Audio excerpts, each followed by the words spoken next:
sana bağıtlı olup doşum aynayım.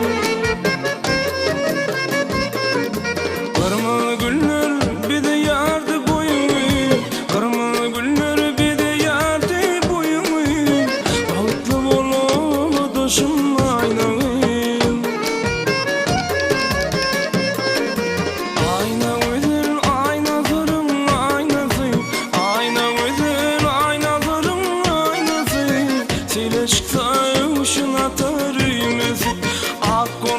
Şunlarında yardım etsin, bağıtlı olup doşum aynalıyım.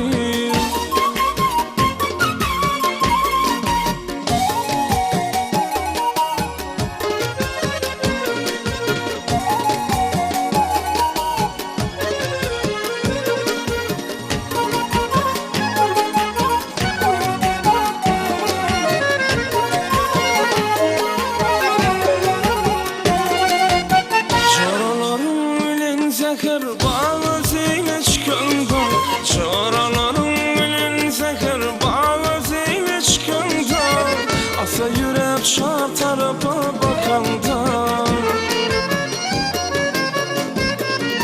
Yalkın sanar kırmızı gül yakanda, yalkın sanar kırmızı gül yakanda, bağıtlı olup doşum aynalıyım.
Aşık olan sana dedim, dinle bu iltisanı.